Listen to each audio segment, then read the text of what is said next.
recording the show, and just so everybody knows, Paul is having a hard time getting on the show. Tina is not going to be on the show this week, and we're going to invite Paula again, but she's having a hard time with sound. So, if she joins us, which we all hope she will. But in the meantime, we wanted to talk about rejection this week. Am I right? Right. Yeah. Julie, you got something to say about rejection? You said we can make a positive twist on this. Let's do it. We can. Any negative can be turned into a positive. Okay, so we're talking about rejection.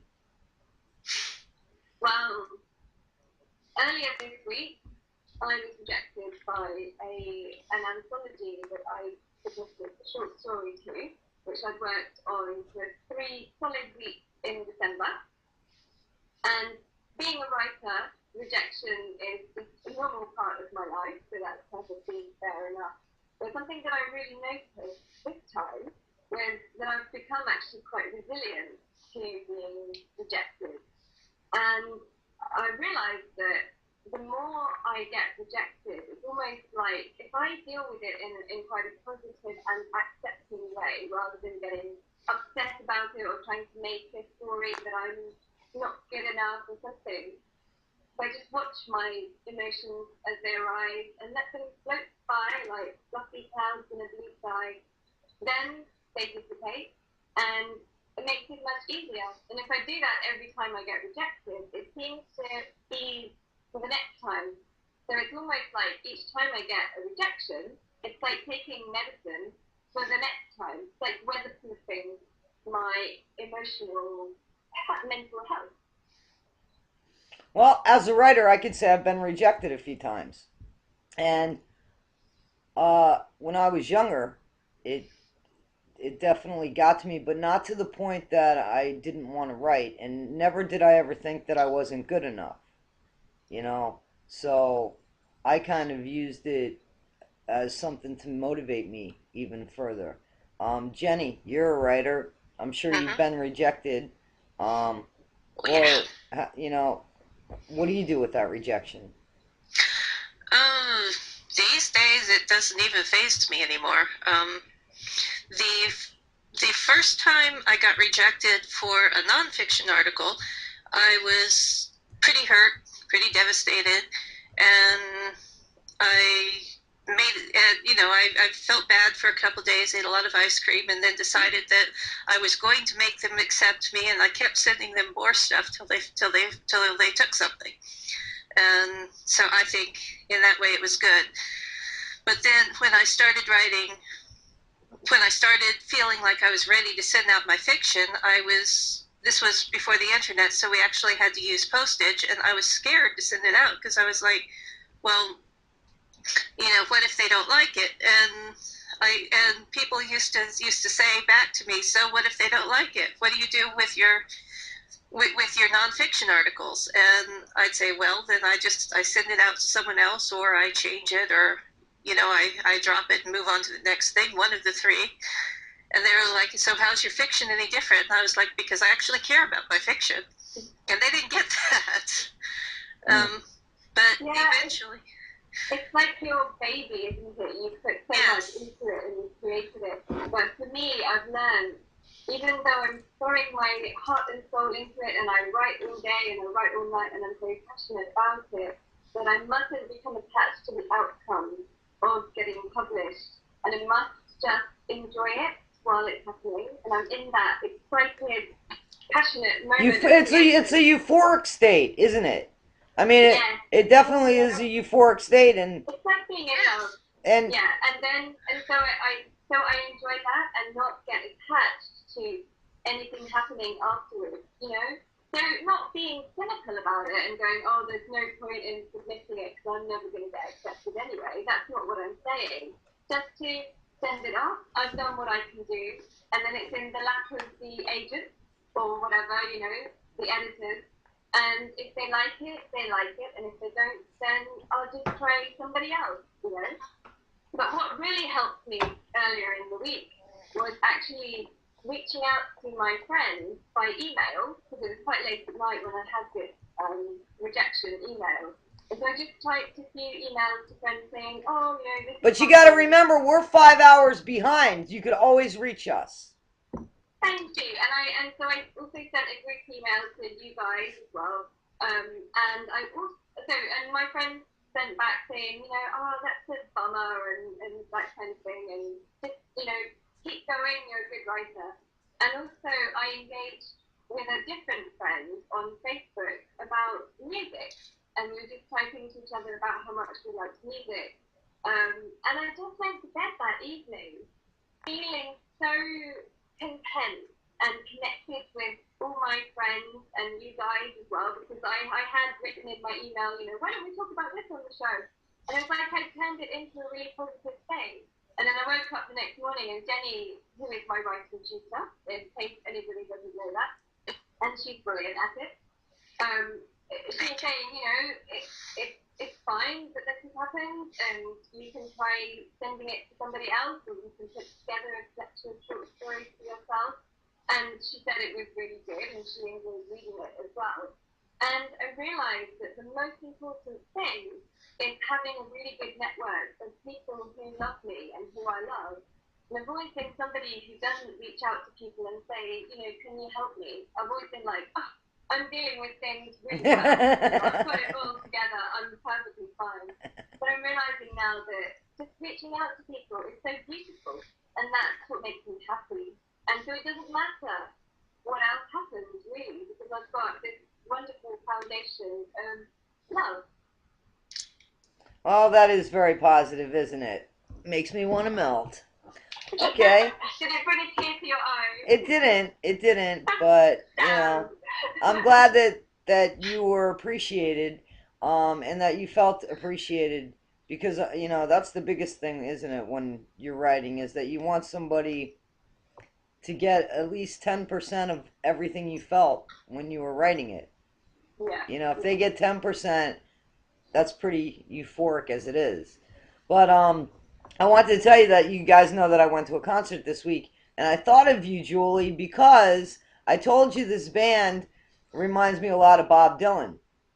And they actually encored with a Bob Dylan song.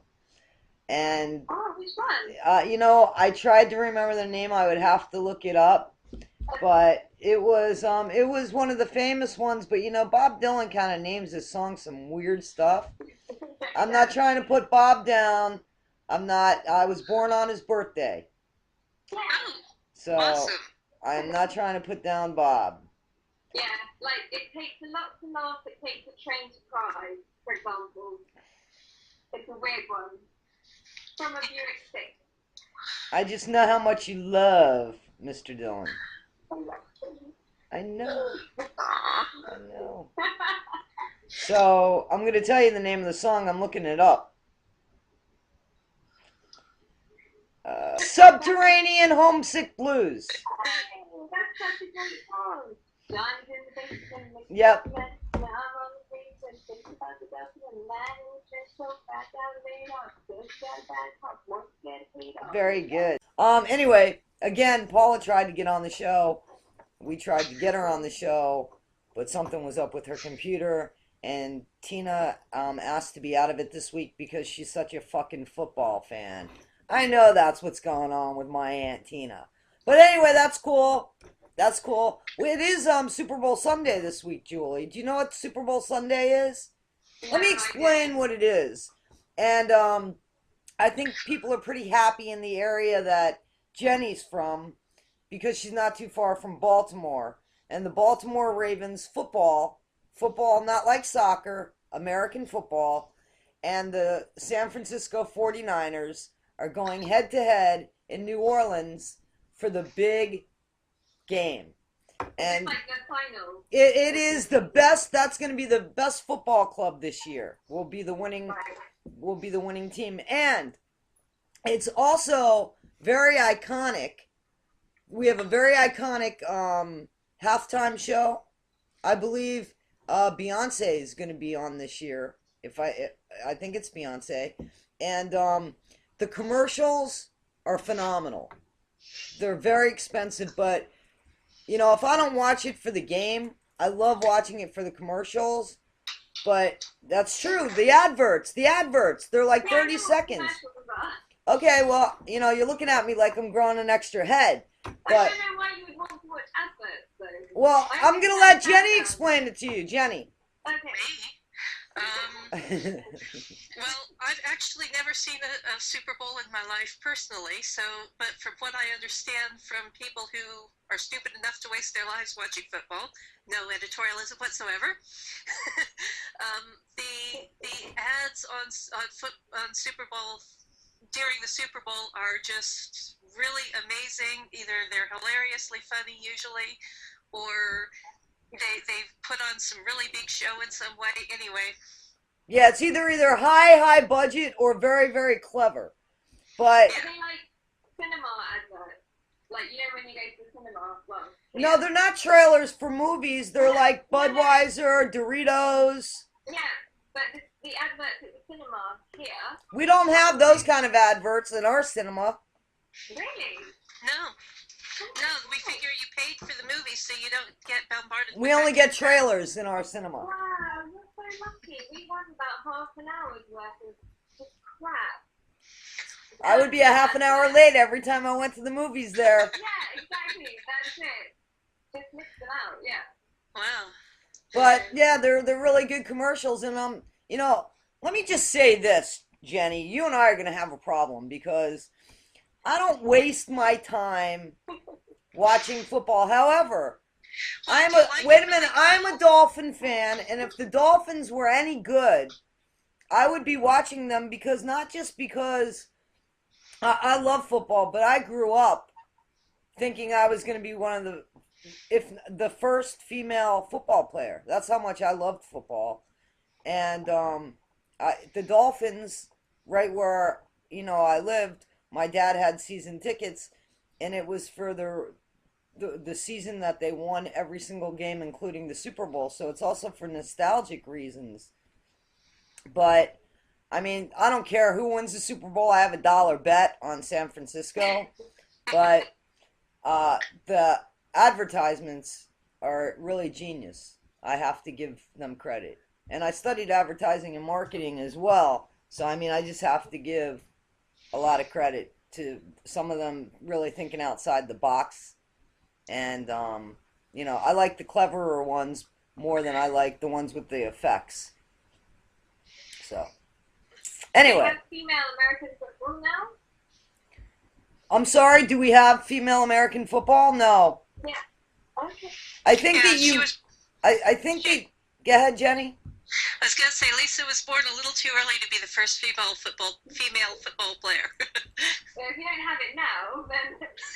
Yeah. Well, here's the thing. I mean, we've come a long way as far as women's sports go. I think you might be able to win a scholarship for football being a female, and I know that there were some females that played on all male league teams in high school. Yes, Vicky did.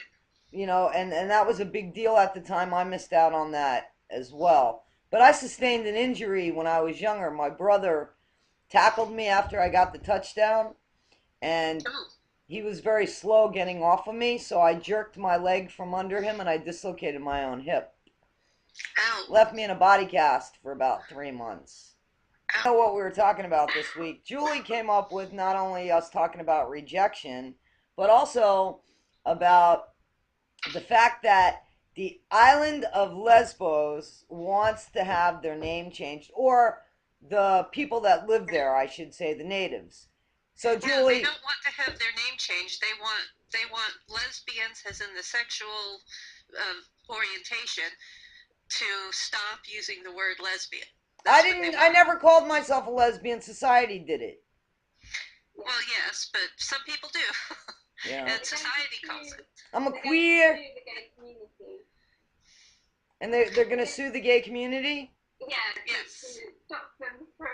I don't know how you can... Are they going to come door to door? Yes.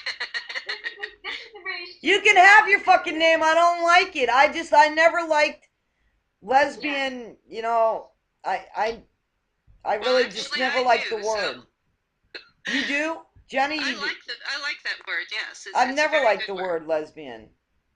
It I always reminded me of like leprosy or something. I don't know. I But find they both begin with LE. things that it's like discriminating against gay women. Like they have to have their own special word. You know, it's like you have gay men who are homosexuals, and then you have lesbians. It's like Well, we're I don't know why homosexuals everyone too. can't be gay or just people. Well, I would prefer a world in which nobody labeled anybody. But if you're going to use labels, I like the fact that women actually have a word that's theirs. It's lesbian, and I feel sorry for the men because they don't really have one. I mean, Fag. they're gay, but they have to be specified Fag. gay men. Well, that's mean. Fag is I don't mean. think it's mean. I don't think it's mean at all. I think it's. Listen, I don't take offense when somebody calls me queer. Yeah, somebody calls me gay, homosexual. I don't care that somebody calls me lesbian. I personally do not like the word lesbian. That's all. That's my feeling. They can have it. But at least women have a word And I don't care that if somebody means calls them. me dyke either. Oh, That would annoy me. like that. I don't. You know what? To me, I'm not a dyke. But if somebody out of ignorance described me as a dyke, I don't care. I honestly don't care. My brother used to call me fag, but he did it in a loving way. Here's Paula. Paula's gonna join us. Let's see if she can. Let's see if Paula can speak. Yeah. That's not a No, good she's not sign even when she there. comes up like that. That's not a good sign when she comes up like that. No, I don't think she's. Oh. No, wait, there she is. Oh, she's gone home. She's moving her mouth. Yeah, can't hear her. Can you hear us? No. Well, see, I told you, folks. Paula was trying to get on the show. Anyway, so Yeah, I agree with what you're saying, Lisa, that a word is just a label and it's only meaningful if we give it the power. exactly. And really it's just air moving over our vocal cords, isn't it? But, however, I wouldn't intentionally use a word that has been labelled as offensive on purpose. Right. Because I wouldn't want to cause offence to somebody, you know, at all, ever. I just think we have to take care of other people. You know, like I call my gay friends fags. They don't care. They know that it's coming from. It's not coming from a bad place. You know, I don't mean. It's intention. You know, exactly. And the thing is if you're gonna be out, and you're gonna be as old as some of us, and if you're gonna be out and you're gonna be open, you've heard these words before, and they obviously can't tear you down because, you know, you're in trouble. Then you're really in trouble if you let, you know, words tear you down, even if you're not gay, because life beats you up anyway. So I really don't put a lot of weight behind or give the power, like you said. Well, like, for example, if you've ever heard two black people talking to each other, you might, depending on the two individuals in question, you might hear one of them call the other one nigger. And, you know, because they're both black and because of the way it was said, there's nothing wrong with that. But if I were to walk up to one of them and call them nigger, even if one of them had just said that, I guarantee you I probably would not be alive, or I'd at least be in the hospital. Well, It's not cool. they would teach you a lesson, is what you're saying. I don't, you know, I understand that word has that word, yeah. I see what you're It's not a saying. cool thing to say. But if you did it out of ignorance, though, if you were a foreign person who didn't know that had an offensiveness attached to it, they would probably pick up on that. Most people are intelligent enough. But, you know, I mean, I know better. I know better, and they would know that I would know better. And the only reason I would be doing that, because, you know, I'm an adult and I'm an American, and, you know, the only reason I would say nigger to a black person is if I was trying to cause trouble. And that's just not cool. Well, you a white girl. I am. You can't tell by looking. You a very white girl. Very. Where's Paula? There's Paula. There's her face, yes, up to her nose. There she is. She's staring at her computer. She's moving. She's still there. Okay. And Paul is with us now. We spoke a little bit about rejection, and we spoke a little bit about how the island of Lesbos does not want gay women to use the word lesbian. And we want to hear what Paula thinks on that. Is that a joke? No.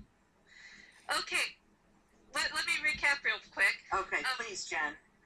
The island of Lesbos, which is part of Greece, they are, of course, lesbians, regardless of which gender they are or who they love.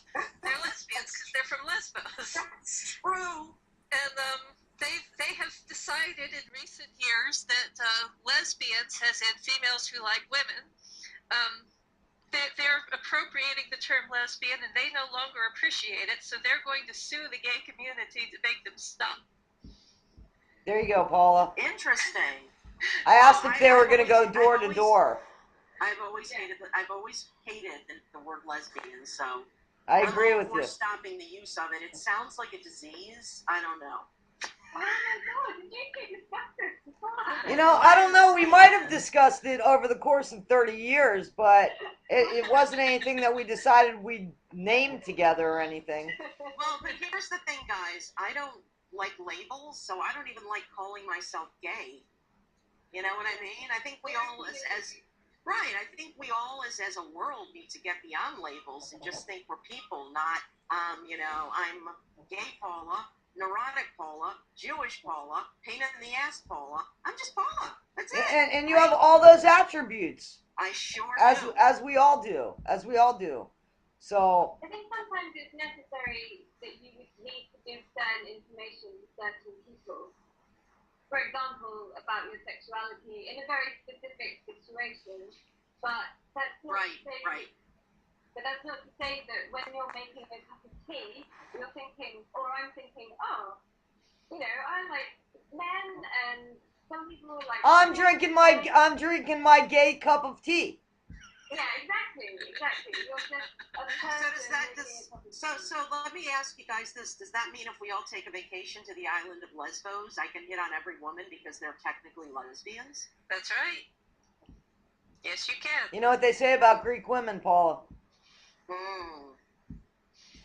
Okay, so we were also talking about rejection, and Julie was talking about how you can make rejection become a positive thing, and she talked about her writing and such, which I'm going to keep that. But what do you think? What does rejection do to you, Paula? I mean, how do you respond to rejection? And it didn't only have to be about writing. It was, we had turned it into like a writing issue. Okay, well, that's a really great topic, Julie. I loved it when I saw it. Good kudos to you. I think rejection is a good thing. I think it makes us stretch our goals. And I think without it, you have to have the yin and the yang with everything in life. And I don't even believe in rejection. I'll tell you something. My friends all tease me because if I see the hottest woman looking on the planet, the hottest looking woman on the planet with a PhD, I'm going to approach her and I'm going to ask her out. And if she says no, I always consider it her loss. Because you know what? You just have to be badass, I guess, and just think that no matter what somebody throws at you, you're still going to persevere. And I look at it as a personal challenge, like you're daring me. And I'll tell you something.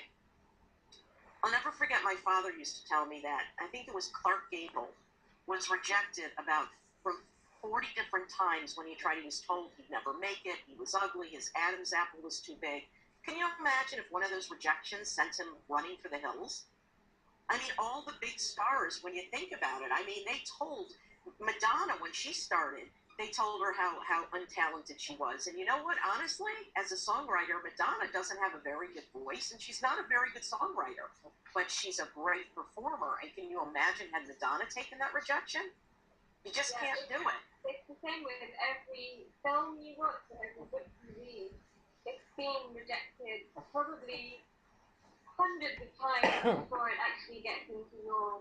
Exactly. That's true. That's true. Because you're just looking at it as a finished product. It's like, oh, if they can do it, then it should come to me really easily. Which But Julie, you know what's really difficult? Let me ask you, as writers, I think we can all relate.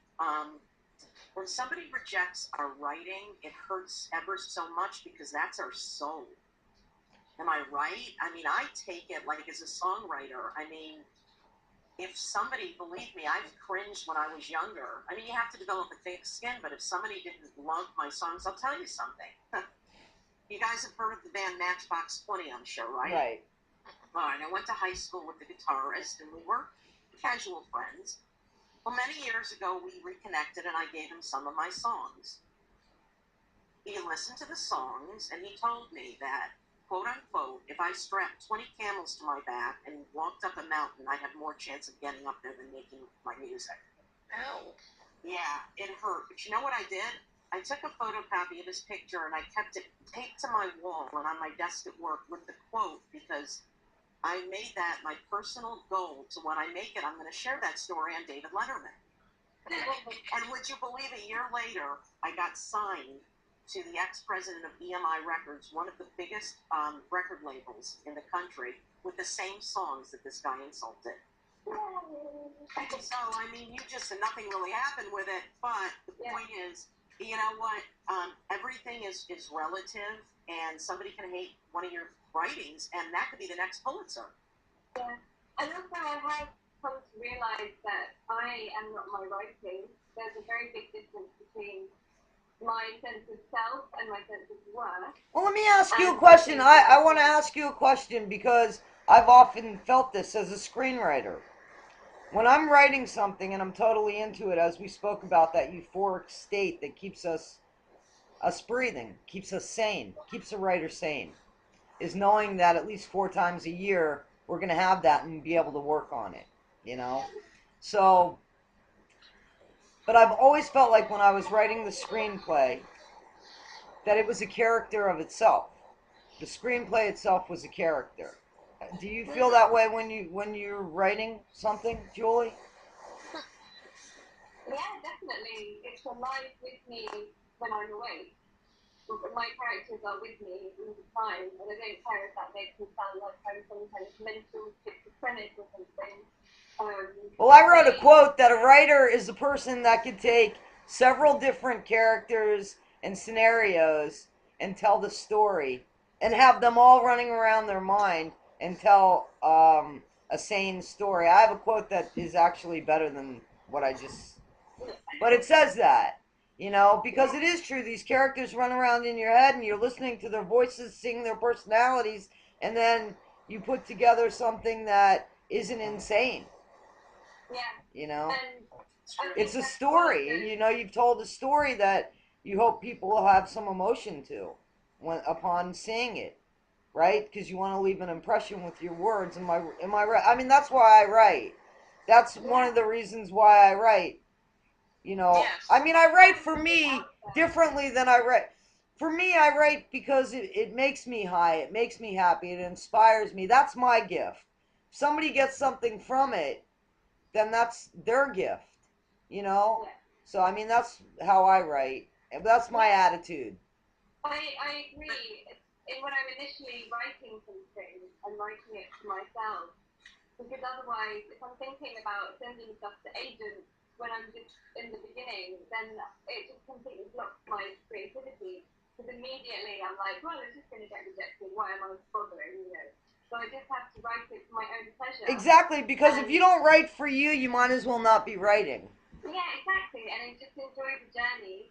And you know, the characters that are with me, as it were, I feel emotions for them, not for them, but I feel their emotions when I'm creating them. So I do get actual, you know, feelings of love when they're in love, right? Feelings of anger when they're angry, and it's really an amazing experience to think to myself and things. And I'm not in a relationship, but I do feel very fulfilled when I'm writing like a romance, you know, because I get those feelings. Yeah, exactly. I agree with that. I agree with that. I have a question for you guys. I have a question. Did you guys happen to read that Jodie Foster, upon accepting an award, made mention to her ex-partner and the co-parent of her kids? Did anybody catch that? They're saying that. I heard the speech. Yes. Yeah, it was very beautiful. Paula has her hand up. I heard what Jodie said, and I have a little bit of a different take on it. First of all, I was just talking to a friend of mine about this last night, as a matter of fact. I love Jodie Foster. I always have. I think she's brilliant and talented. I always thought she was gay, even when she was a kid. I think she's butch. I mean, you know, I don't know what you guys think, but I always thought she was kind of butch, and everybody speculated she was gay. I applaud her for coming out, but I wish she would have done so at the beginning of her career, not towards the end. That was the safe thing to do. I applaud and revere Ellen DeGeneres for coming out when it canceled her show because she did that. I applaud her for having the balls and the courage to declare, this is who I am, and if you don't like it, fuck you. And you know what? Look at her now. She might have gone through a lot of hell when she came out and made that declaration and lost her show, but look at her now. I don't think it's fair to combine both of them, because Jodie Foster, first of all, is a movie star and came out. I mean, she was such a young child when she came out, Lisa, that I think that, you know, you can't really compare the two at all. You know, I don't think it's any of anybody's business who anybody sleeps with. This begs the question. Christy McNichol just came out. Did you catch that? Christy McNichol just came out. Nobody knew, right? But here's the thing, okay? On one hand, I believe that anybody who hides in the closet is, every time one of us hides in the closet, a homophobe grows its wings, okay? Because if we all came out, there'd be too many of us. Power in numbers, and I know women that stay in the closet because of jobs, because of family, and I get it. You know, I mean, I used to go to this lesbian, this gay, I'm sorry, Island of Lesbos.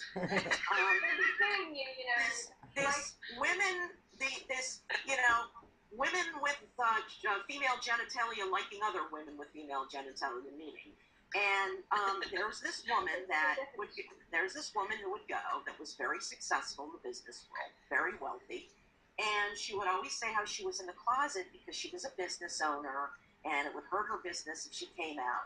Look, you don't have to put a sign on your door and say, come in, I'm a big lesbian. But when you hide in the closet, you're shaming yourself, and you're shaming the rest of us, and you're telling everybody who hates us it's okay because we're shameful, therefore we hide. You know what? I don't respect people who hide in the closet.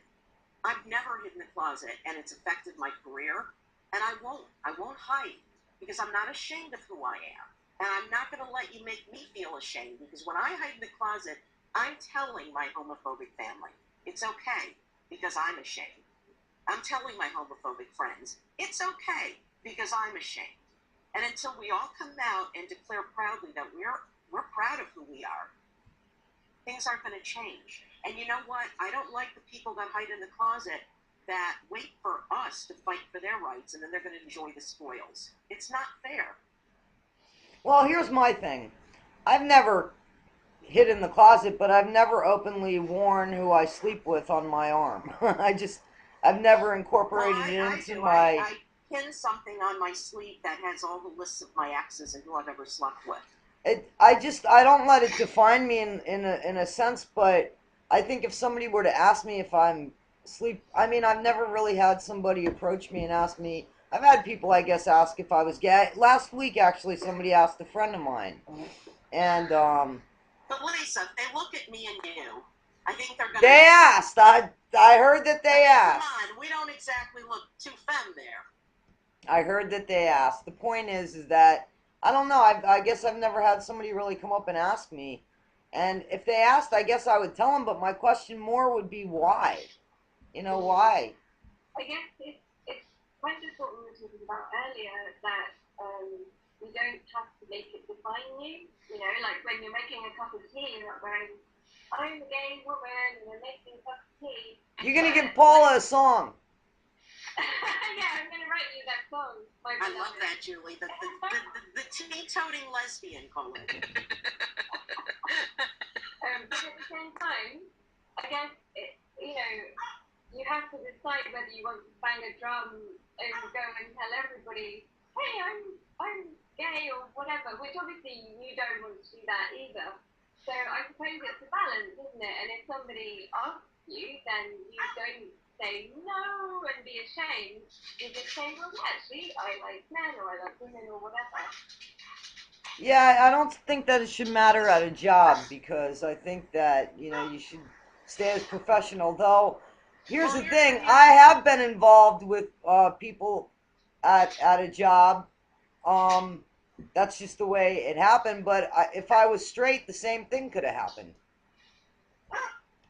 Go ahead. Paula has her hand up. Well, as far as a job, when I was I would work for a Fortune 500 company for 26 years, and they purported to be very gay friendly.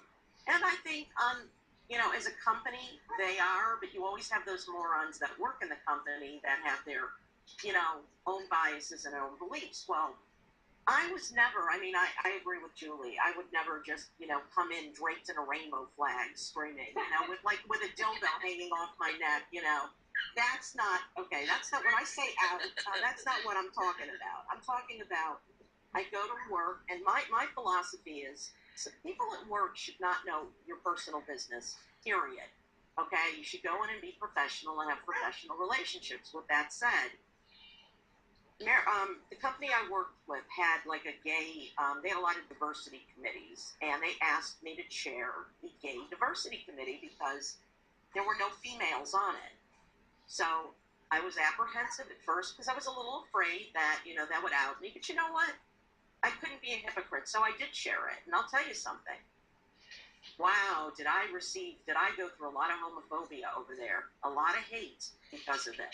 But I never backed down because how could I say, how could we fight for our rights yet we're all hiding what we are? Yeah, I think it's getting better and better. The more people, it's like being an atheist as well. I think it's a very similar thing. The atheists in America are coming out now and saying, actually, I don't believe what the majority of people are. That's Ricky Gervais's fault. But yeah, exactly. And then it's always the same as coming out. And I suppose maybe in the workplace people wouldn't go, I'm an atheist in the same way that you're talking about. But Absolutely. They shouldn't be combined at the workplace. Huh? They should not be combined at the workplace. I think that, a healthy smack once in a while, and I mean a light smack, like when I was a kid. I mean, I'm not talking about abusing your children and beating them up. I'm talking about a spank once in a while when they misbehave. I don't think there's anything wrong with that. It didn't do us any harm when we were kids. I think this country or this world has gotten so politically correct, it's like spiraling out of control. It's absolutely ridiculous. You can't spank your kids. They'll call 911 on you. They'll say you're abusing them. Come on, it's ridiculous. Look at what's going on in the world. I was spanked when I was a kid, and I don't think that it was a punishment that, you know, I believe that sometimes, just going and having time out is just not enough. And I think that that's part of what's wrong with the kids today, and the fact that they're not being held accountable for actions, around the home. They're not being held accountable. I agree with you on that. But I don't think that just to carry on. Carry on. Okay. Yeah, I just heard a terrible noise coming from her microphone. She'll come back. Okay. I don't think that spanking or smacking a child is necessarily the answer to that very complex problem. I think that there are a lot of other ways that you need to go about making children accountable for what they've done.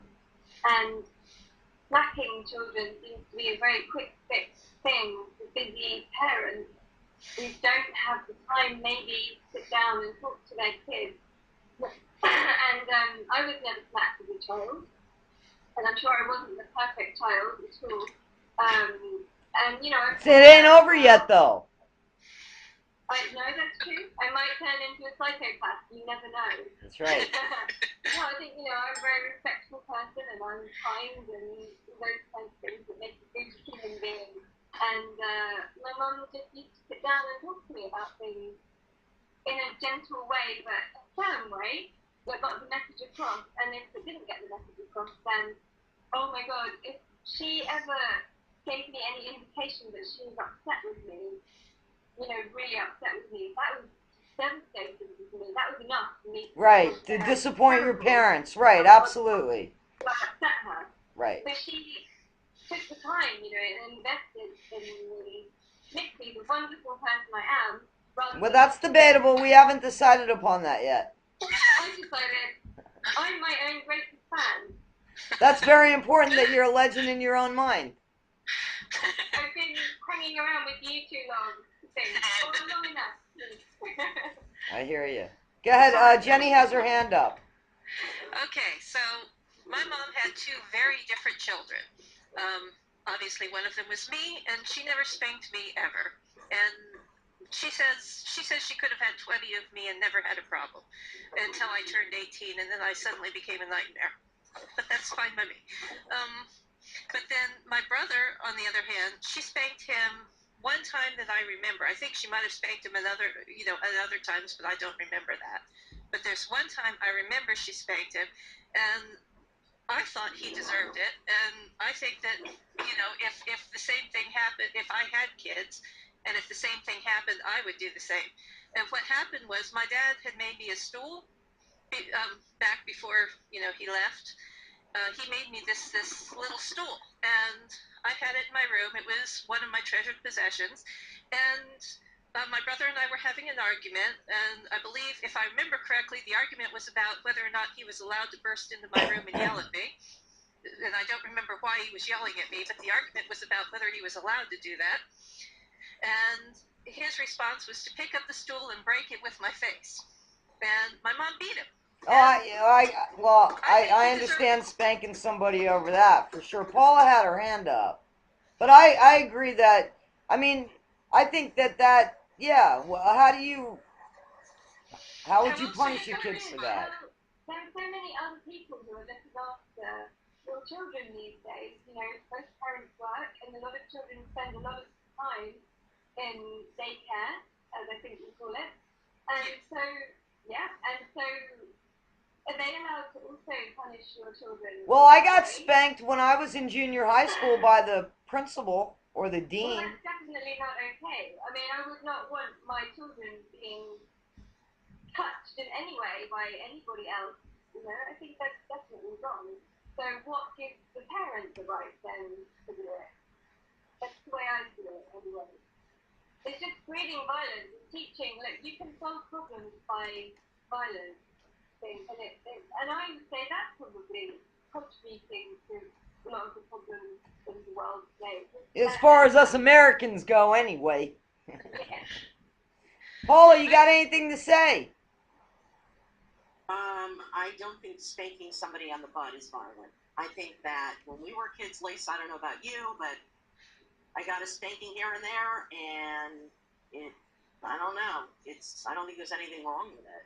I think that the spankings that we got as kids was probably, to me, I can't say that. To me, I don't want to say it was appropriate. It wasn't appropriate, but I understand, but I don't understand hitting kids, to the point that you're actually doing damage. But I think that, before your kid becomes a huge monster, that at some point you got to let them know that you've got control. I think you definitely have to control your kid, and you have to train your kid, as bad as that sounds. As bad as that sounds. But you don't have to do that by spanking them, I don't think. But you might, Julie. It depends to know, like, how your kid reacts. If he's turning out to be a complete monster when he's little and a spank here and there, some other types of discipline doesn't work. Yeah. A lot of it depends on the kid. Right. Well, exactly. It depends on the circumstances. For me, and obviously for Julie, because she just said so, if my mom scowled at me, it was enough, for almost anything that I could do wrong. Right, disappointing your parents. At 2 and 3 and 4, obviously. But if my mom all she had to do was scowl at me with her mean face, and I'd be like, oh my God, That was all it And took. your verbal abuse could be worse than physical abuse too. But she never verbally abused me. She would scowl to let me know she was angry, and that was enough for me. But my brother, a totally different personality, she'd scowl at him, and he'd go, "Oh, that's funny." Yeah, same exact scowl. So the scowl didn't work for him. She had to think of something else.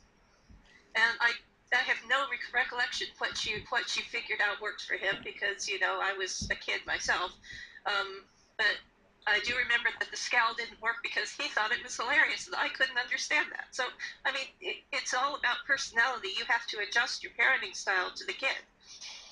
Do you guys have super nanny over there? Yeah. Yes, we do. Yeah, so she never does that, does she? She thinks, I know it's just a TV program. I've never seen it. It's a scripted show for sure. I believe that show is scripted, but Paula had her hand up. I mean, you need a driver's license to drive a car. I agree. You need a license to get a gun. You need a license to Fish. hunt and Fish. But you don't need anything to bring children into Exactly, this world. I agree. I think there are people that are having kids that shouldn't have kids. Jesus Christ. I was watching Jerry, not that I watched Jerry Springer, but I was channel surfing, and I was like, I've never watched this show. And I was just mortified. Okay, 18-year-old kids with 2 babies from different, or I'm sorry, 3 babies. This woman had 3 babies with different fathers, all 3 of them. Jesus H. Christ. This is what I don't understand. And this is going off topic a bit, but in this day and age, with the sexually transmitted diseases out there, who the hell would have unprotected sex? I mean, you know what? When my nephew was like 9, my sister and I had started the talks with him, okay? The father was not around, so we had to have the talks. We scared the crap out of this kid so much so I'm shocked if he ever had sex, or if he's not wearing a hazmat suit. But you know what? He's never knocked somebody up. He's, God willing, he doesn't have any diseases. I don't know what man and you know what I hate when a guy says, well, it's her responsibility to be on the pill. Well, no, it's not. It's both of you. If you're having sex before marriage and you don't have the means to support your children, the man should be wearing a condom, and the woman maybe should be on the pill. But for these youngins to go around sticking their wee-wees in every girl they can find and making babies all over the place, they're not ready to be parents. It's just crazy. So who do you blame? Do you blame society? Do you blame their parents for not schooling them? Do you blame them for having no morals? Who do you blame? But when I'm watching Jerry Springer, I'm thinking those 3 children, I'm supporting them because they're on government aid. We all are. And as a gay person that doesn't have children, I resent that. Why am I having to support somebody else's kids? Okay. Well, the flip side of that coin is, what do you do about it if she does get pregnant? Are you in favor of forced abortion? Well, because if you're not, well, I mean, I don't know if that. I mean, you can't force somebody to have an abortion, but what else can you do about it? That's the question. That's the problem. Once she's pregnant, what do you think you can do about it? Well, then the parents should sit down and say to her, look, if you can't support this kid, put the kid up for adoption. Okay. I mean, I don't want to say, look, my sister got pregnant at a very, very young age. And I'll be honest with you, and I feel terrible saying this, but my girlfriend and I at the time, because my girlfriend had mothered a child when she was very young too. My girlfriend was really trying to talk my sister into having an abortion. And so was I. I'm glad when I look at my nephew now that I didn't, but I thought to myself, you're not ready to be a mom. You don't have the means to support a child. What are you doing? What are you doing? And you know what? I mean, I just don't understand that. They did use a condom. My sister was on the pill, and it broke. And, I guess they're very... But the point is, I just don't understand the epidemic today with these pregnancies. I just don't get it. And aside from pregnancy, disease. Well, here's the thing. I think that we could wrap that into the last topic that we were talking about. Because if you don't feel like you could disappoint your parents, then you can pretty much run wild. And I don't think that there's a lot of parents with the generation that's just below us, Paula, that are really, the prime example of parenthood. They're not. And, it's definitely coming from the home because, it is like an epidemic, and it's like they're not being supervised at home.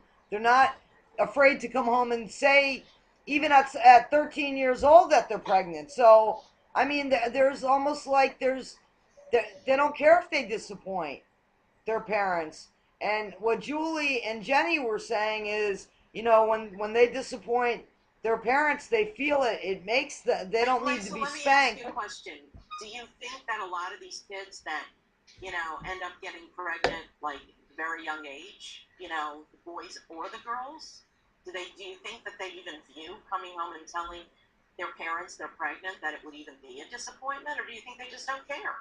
I think that they just have. I think that these kids. Well, Jenny's got her hand up. I think these kids aren't being supervised very well. That's my opinion. Jenny, go ahead.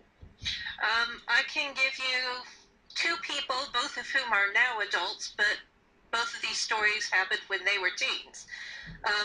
First one, she had a very low self-esteem, and she had a boyfriend who told her that he wanted to have sex, and she said no, and he said, but that's what I want. If you don't want to do that with me, I'm going to dump you. And she said, okay. So he dumped her, and then a couple days later he said, have you changed your mind yet? And she said, I'll think about it. And then she went over to his house to discuss it, and somehow or another discussing led to her losing her virginity. And at the time, of course, I was the same age as her, and at the time I was totally, completely baffled. I was like, why did you let this jerk do that to you? But the difference between her and me is that I had self-esteem and she didn't. And I would not have allowed, of course, there's also difference that I didn't like boys at that point in my life, or later points either, mostly. But aside from the extra layer of protection I had by not actually wanting a boyfriend, I had enough self-esteem that I would have said no, but she didn't have that self-esteem. And it's not that she had bad parents. I mean, her mother was a damn good mother, really. But why didn't she make him use a condom, though? She didn't I even mean, that's think just about it. insane. Why would you not say? To be perfectly honest, it never even occurred to her that she was going to say yes until suddenly she found herself saying yes, and then all of a sudden she was in the situation. And I mean, I obviously wasn't in the room. She wasn't that weird. I think you were in that room. Nope. I was in the room. But the thing is that, she allowed herself to be browbeaten into doing something she didn't want to do. So that's one story. Now, it just so happens she didn't get pregnant. But, that's one story. She could have gotten pregnant, even though it was her first time. You can get pregnant even the first time. Oh, and that's Exactly. another thing. But the thing is about the responsibility of these people that do get pregnant and what happens with the kids. I have no doubt that if she had gotten pregnant, she would have had the kid, and her mother probably would have done most of the raising of the kid, but she would have continued to live at home and raise the kid. I have no doubt that's what would have happened if she had gotten pregnant. And then the second girl I'm going to talk about, totally different situation.